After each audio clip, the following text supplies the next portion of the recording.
Hello guys, welcome back to my channel.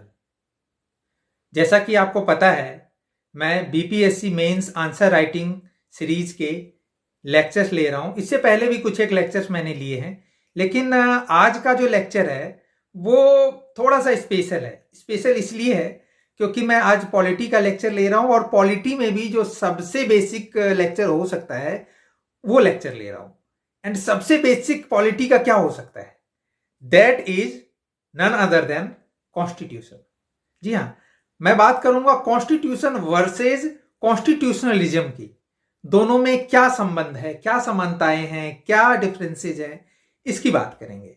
Already इस पे BPSC में क्वेश्चन पूछा गया है, तो मैंने सोचा कि इस पे आंसर राइटिंग कराई जाए, जो कि आपके लिए हेल्पफुल हो सकता है।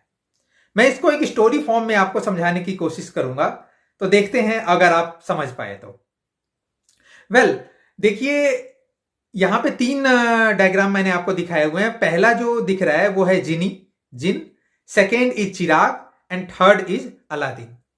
मेरा आपके लिए एक क्वेश्चन है और क्वेश्चन है, हु इज मोस्ट पावरफुल? जी हां, आप पॉज लीजिए और मुझे बताइए कि कौन सबसे ज्यादा पावरफुल होगा। मैं थोड़ा सा आपको हिंट दे देता हूं। यहां पे जिनी देखिए, जिनी दिखने में लगेगा आपको सबसे ज्यादा पावरफुल, लेकिन रहता कहां?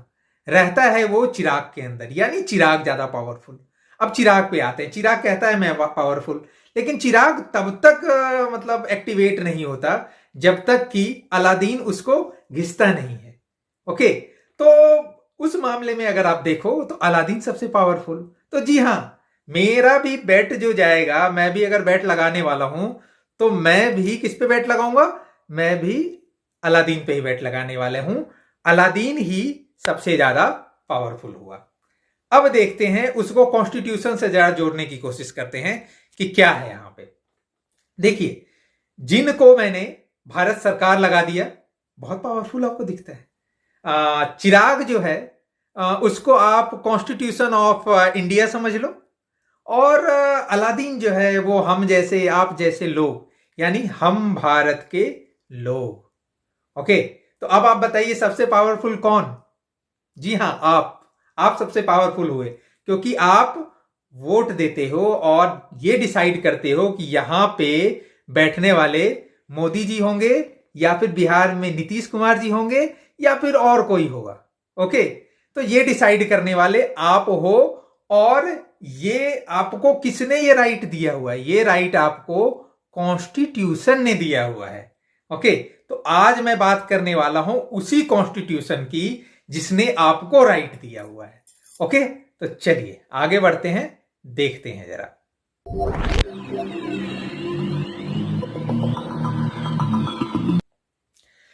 बीपीएससी मेंस आंसर राइटिंग में, जैसा कि आपको मैंने टॉपिक तो आज का बता दिया, टॉपिक है आज का कॉन्स्टिट्यूशन एंड कॉन्स्टिट्यूशनलिज्म। इसके बाद मैं नेक्स्ट लेक्चर में क्या लेने वाला हूं वो भी बता देता हूं। नेक्स्ट लेक्चर में मैं लूंगा बेसिक स्ट्रक्चर ऑफ कॉन्स्टिट्यूशन में, और इसके बाद मैंने प्लान किया हुआ है कि फंडामेंटल राइट पे भी लेक्चर लूं। लेकिन आपके फीडबैक मुझे बताएंगे कि मैं आगे कंटिन्यू करूंगा या फिर नहीं करूंगा। तो प्लीज आप कमेंट करके मुझे बताइए और आप में फीडबैक दीजिए कि मुझे कंटिन्यू करना चाहिए या नहीं करना चाहिए। ओके, चलिए। मैं, जैसा कि आपको पता है, अगर आपने इससे पहले मेरे वीडियोस फॉलो करे हैं, तो कोई भी मतलब आंसर राइटिंग करने से पहले मैं प्रीवियस ईयर का रेफरेंस लेता हूं, फिर मैं आगे बढ़ता हूं। तो यहां पे तीन अलग अलग क्वेश्चंस मैंने लिए हुए हैं। वैसे मैं आज जो डील करने वाला हूं वो मैं ये जो मिड वाला क्वेश्चन है ना, उसको डील करने वाला हूं। ये पूछा गया था बीपीएससी 63rd में। आगे के तो जो ये जो क्वेश्चन है और ये जो क्वेश्चन है, ये दोनों क्वेश्चन फंडामेंटल राइट से रिलेटेड हैं। तो आगे के वीडियो जैसा कि आप फीडबैक में बताओगे, ओके, तो उसके अकॉर्डिंग मैं इसके भी आंसर राइटिंग लेकर के आऊंगा। आज मैं पर्टिकुलरली डील करने वाला हूं इस वाले क्वेश्चन में। और इस क्वेश्चन को अगर आप रीड कर पा रहे हो तो इसमें दो पार्ट है। One part is difference between constitution and constitutionalism के बारे में पूछा हुआ है, और सेकेंड पार्ट आपका पूछा हुआ है बेसिक स्ट्रक्चर ऑफ कॉन्स्टिट्यूशन के बारे में। तो इसमें भी, क्योंकि आपको पता है कि मतलब इटसेल्फ अगर बीपीएससी को क्वेश्चन पूछना हो तो वो कॉन्स्टिट्यूशन वर्सेस कॉन्स्टिट्यूशनलिज्म पे भी एक क्वेश्चन मतलब पूरे मार्क्स के पूछा जा सकता है। ओके, और इसी तरीके से बेसिक स्ट्रक्चर पे भी क्वेश्चन पूछा जा सकता है। तो इसलिए मैंने क्या सोचा कि इस पे ना मतलब एक डिटेल स्टडी हो जाए तो अच्छा रहेगा, ताकि मतलब कुछ भी बीपीएससी में पूछा जाए तो आप आंसर करने के लिए ओके रेडी रहो। अदरवाइज अगर मैं कम बताऊंगा तो हो सकता है कि आप वहां पे जाके उलझ जाओ। ऑलराइट, तो चलिए आज मैं जो बात करने वाला हूं वो ये है। देखिए, मैं मेंस आंसर राइटिंग पे पहले मैं आ जाता हूं और बता देता हूं कि बेसिकली मतलब आंसर राइटिंग करते कैसे हैं, कैसे इंट्रोडक्शन लिखते हैं, बॉडी लिखते हैं एंड कंक्लूजन किस तरीके से लिखते हैं, वो सारी चीजें मैं बता रहा हूं। तो देखिए, अगर मैं इंट्रोडक्शन की बात करूं तो इंट्रोडक्शन में क्योंकि मैं पॉलिटी का क्वेश्चन डील कर रहा हूं, तो पॉलिटी के क्वेश्चन में आप हमेशा कॉन्स्टिट्यूशन का जिक्र जरूर करिए। ओके, कॉन्स्टिट्यूशन प्रोविजन जरूर होना चाहिए, कोई ना कोई कॉन्स्टिट्यूशन अगर प्रोविजन है तो आप मार्क्स फैच कर जाओगे। इंट्रोडक्शन में कोशिश करो आप डाल दो, और ये भी कोशिश करो कि कंक्लूजन में भी कुछ मतलब अगर डाल सकते हो तो डाल दो। ओके, तो ये मतलब हमारी कोशिश होती है किसी भी मतलब पॉलिटी क्वेश्चन में।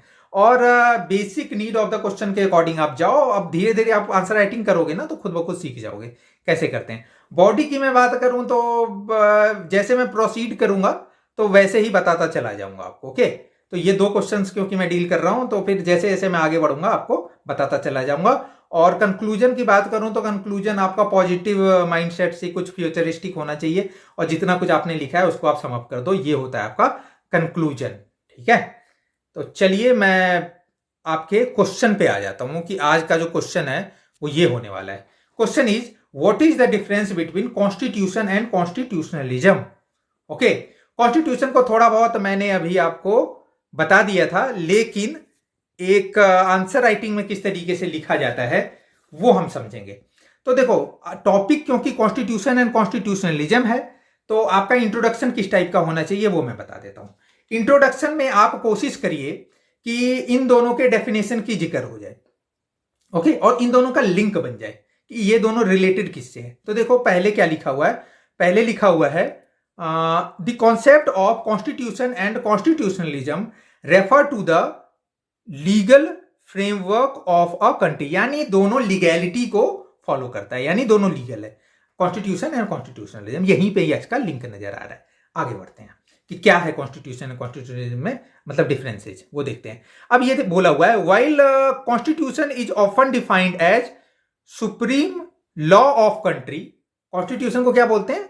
सुप्रीम लॉ ऑफ कंट्री बोलते हैं। और कॉन्स्टिट्यूशनलिज्म क्या कहलाता है? Constitutionalism is a system of governance. देखो, वो है लॉ और ये है गवर्नेंस। आप इसका मतलब आप समझिए, पहले मैं बता देता हूं। लॉ का मतलब है कुछ भी रिटर्न है, आपको ये करना है।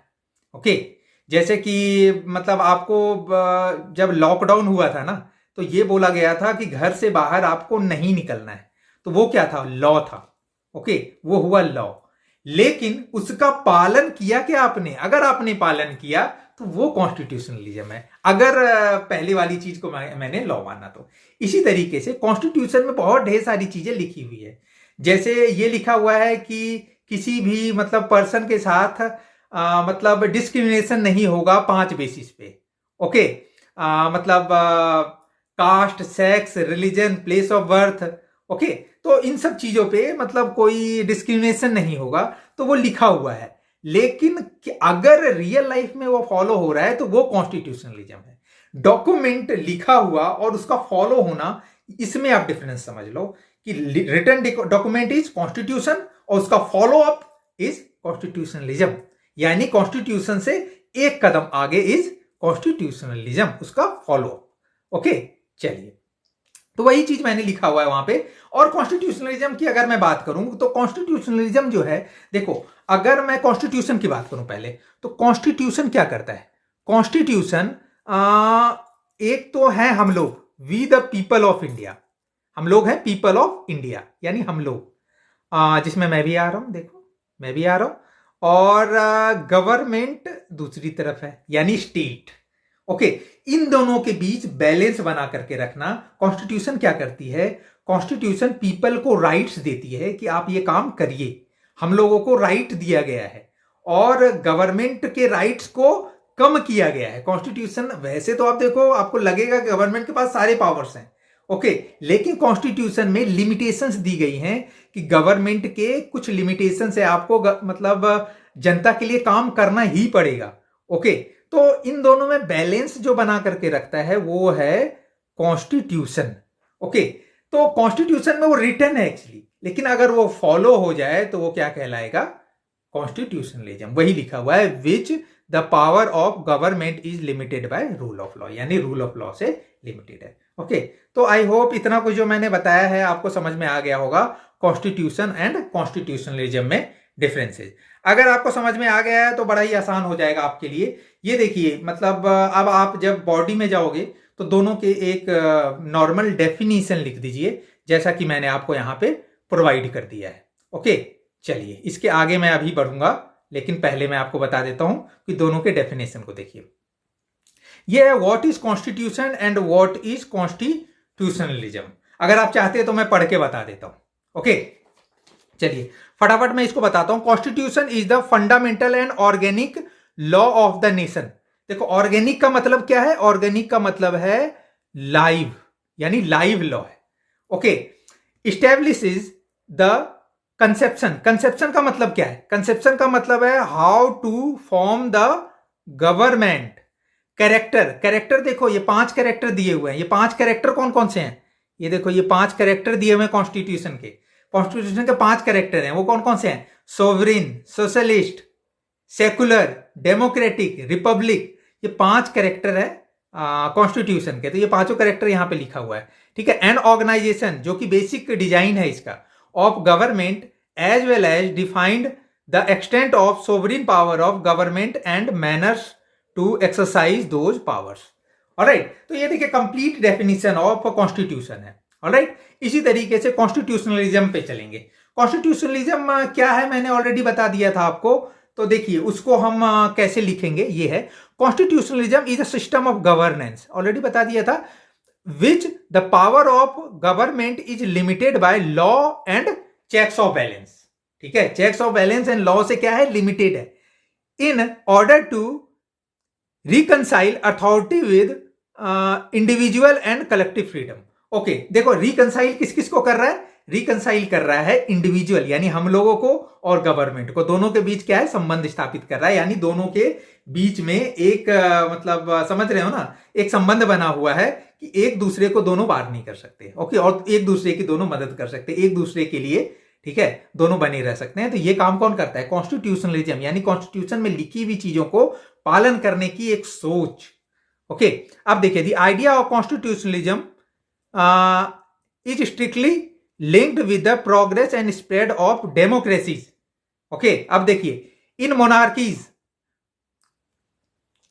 totalitarian and dictatorial system, there is generally no constitution, or if it exists it is not respected. Okay, अब आप देखिए, आप कह सकते हो कि मतलब जरूरी नहीं है कि जहां पे कॉन्स्टिट्यूशन है वहां पे कॉन्स्टिट्यूशनलिज्म भी होगा। ओके, मैं एग्जांपल देता हूं नॉर्थ कोरिया का। नॉर्थ कोरिया के आपको सेवरल एग्जांपल्स मिल जाएंगे जहां पे मतलब ऐसा आप मत सोचो कि नॉर्थ कोरिया में कॉन्स्टिट्यूशन नहीं है। नॉर्थ कोरिया में अपना एक कॉन्स्टिट्यूशन है, लेकिन उसको बनाया किसने है और किसके लिए? किम जोंग युंग ने अपने फायदे के लिए उसको बनाया हुआ है, और अपने फायदे के लिए कुछ भी करता रहता है। ओके, आपको बतेरे एग्जाम्पल मिल जाएंगे किम जोंग युंग के लिए। ओके, तो ये था, मतलब कॉन्स्टिट्यूशन का होना ही पर्याप्त नहीं है। कॉन्स्टिट्यूशन को आप फॉलो कैसे करते हो उसको कहते हैं कॉन्स्टिट्यूशनलिज्म। अब चलते हैं हम लोग डिफरेंसेस की, जो आपका मेन क्वेश्चन था। क्या था आपका मेन क्वेश्चन? कि दोनों के बीच आप डिफरेंस बता दीजिए। ओके, तो चलिए देखते हैं कि क्या है दोनों के बीच डिफरेंस।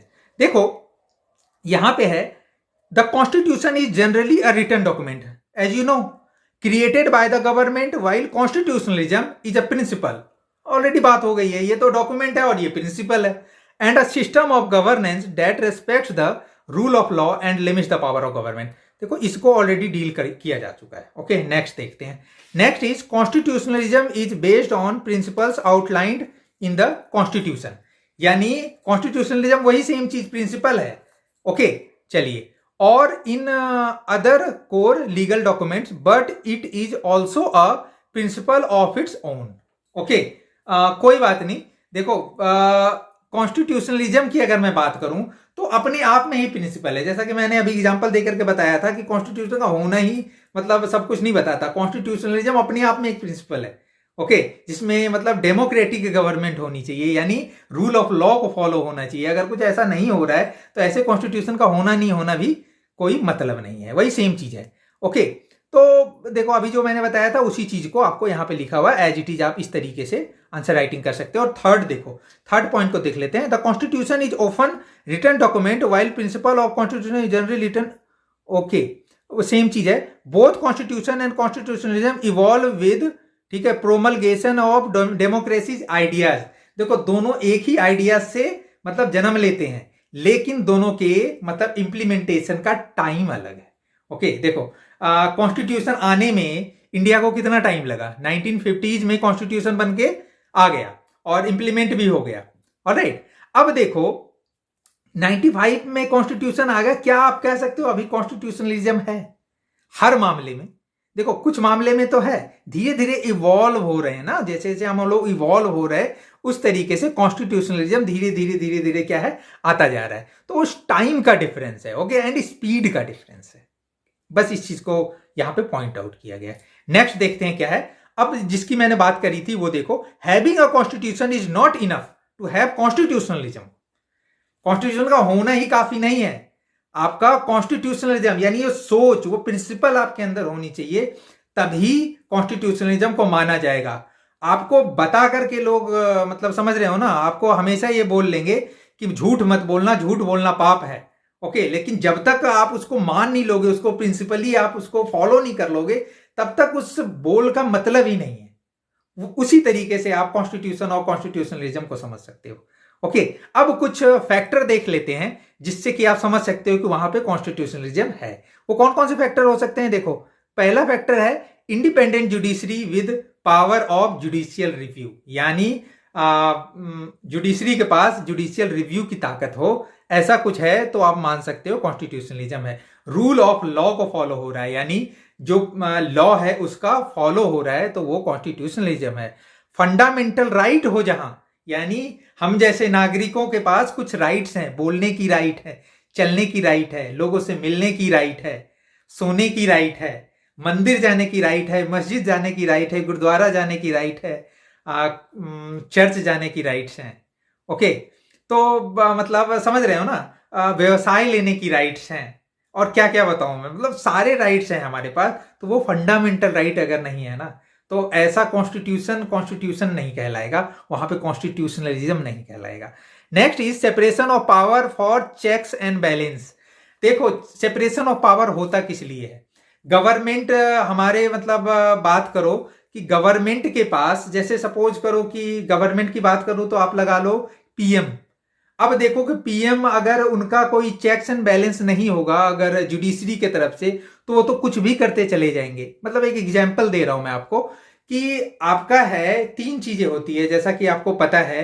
एक तो सबसे पहले होता है लेजिस्लेटिव जो कि लॉ बनाता है, सेकेंड इज एग्जीक्यूटिव जो उस लॉ को इंप्लीमेंट करता है, एंड थर्ड इज जुडिशरी जो बताता है वो जो लॉ बना है वो वैलिड है कॉन्स्टिट्यूशनली और नॉट। ओके, तो इन तीनों में अगर मतलब चेक्स एंड बैलेंसेस नहीं होंगी ना, तो फिर कहीं ना कहीं दिक्कत होंगी। तो वो एक पार्ट ऑफ कॉन्स्टिट्यूशनलिज्म आप समझ सकते हो। ऑलराइट, तो चलिए, ये तो बात रही किसकी? डिफरेंसेस की। अब चलते हैं, आगे बढ़ते हैं, कंक्लूजन पे आ जाते हैं, और यहां पे मैं एंड करूंगा आफ्टर कंक्लूजन। बड़ा ही शॉर्ट सा कंक्लूजन लिखा हुआ है, जितना कुछ बातें करी हैं हम लोगों ने उसका एक क्रक्स यहां पे लिया हुआ है। तो देखते हैं कि क्या है यहां पे मतलब कंक्लूजन में क्या लिखा हुआ है। अब यहां पे जो भी बातें आपने करी है, देखो कंक्लूजन में एक किसी ने कमेंट करके पूछा था मुझसे कि सर वहां पे कंक्लूजन एज ए हेडिंग लिखें क्या? तो मैंने बताया था नहीं, आप हेडिंग मत लिखिए, एक पैराग्राफ आप छोड़ दीजिए, और उसके बाद आपको क्या करना है कि फिर वही मतलब जो स्टेटमेंट लिखने वाले हो आप ऐसे करके लिखिए। ओके, तो वो बेटर वे रहता है, वो एग्जामिनर को पता होता है कि लास्ट में जो लिखा है दैट इज कंक्लूजन। ऑलराइट, ठीक है ना। चलिए, तो यहां पे किस तरीके से लिखेंगे? यहां पे है देयरफॉर, यहां पे जो आपने बात करी है उसी से रिगार्डिंग लिखा है। देयरफॉर बोथ कंसेप्ट, कौन कौन से both concept? Constitution and constitutionalism are linked to the idea of limiting the power of the government. यानी दोनों का काम क्या है? पावर को गवर्नमेंट के पावर को लिमिट करना। जैसा कि मैंने पहले आपको बताया था, आपको आजादी दी हुई है तो किसको कम करके आजादी दी होगी? देखो, पुलिस को हक है कि आपको क्या है, आप घूमो फिरो तो आपको पकड़ ले, लेकिन फिर भी आप घूम लेते हो। क्यों घूम लेते हो? आपको कॉन्स्टिट्यूशन ने आजादी दी हुई है कि आप घूम फिर सकते हो, और पुलिस जो है ना, बगैर किसी मतलब कॉज के आपको गिरफ्तार नहीं कर सकता। ये मतलब राइट किसने दिया आपको? ये फंडामेंटल राइट ने दिया। ओके, और फंडामेंटल राइट कहां पे है? ये है कॉन्स्टिट्यूशन के अंदर। और कॉन्स्टिट्यूशन अगर फॉलो हो रहा है तो वही चीज है आपका कॉन्स्टिट्यूशनलिज्म। ओके, चलिए काफी कुछ बोल दिया मैंने। उसके बाद देखिए, and somehow creating boundaries for the acts of citizens as well, but they are very different in nature. Okay, दोनों में आपने क्या किया कि एक समानता बता दी कि समानता क्या है, दोनों रूल ऑफ लॉ को फॉलो करवाता है, गवर्नमेंट में लिमिटेशंस डाल रहा है, आपको फ्रीडम दे रहा है, लेकिन दोनों का नेचर समझो तो अलग है। किस बेस पे? कॉन्स्टिट्यूशन की बात करो, वो रिटन डॉक्यूमेंट है, लिविंग डॉक्यूमेंट है। जहां पे अगर कॉन्स्टिट्यूशनलिज्म की बात करो तो उसकी प्रिंसिपल्स की बात कर रहा है, वो उसकी गवर्नेंस की बात कर रहा है। तो ये रही कॉन्स्टिट्यूशन वर्सेस कॉन्स्टिट्यूशनलिज्म। आप बताइए कि ये टॉपिक आपको क्लियर हुआ या नहीं हुआ, और कोई भी डाउट्स हो इससे रिलेटेड, इस टॉपिक से रिलेटेड या फिर किसी और टॉपिक से रिलेटेड, तो आप मुझे बताइए। जैसे ही मेरे पास टाइम होगा आपके लिए मैं वीडियो लेकर के आता रहूंगा, अगर वो मुझे टॉपिक रेलेवेंट लगेगा मेंस के लिए आपके तो। ओके, तो अभी मैं यहां पे आपसे विदा लेता हूं। Thank you so much, bye bye and take care.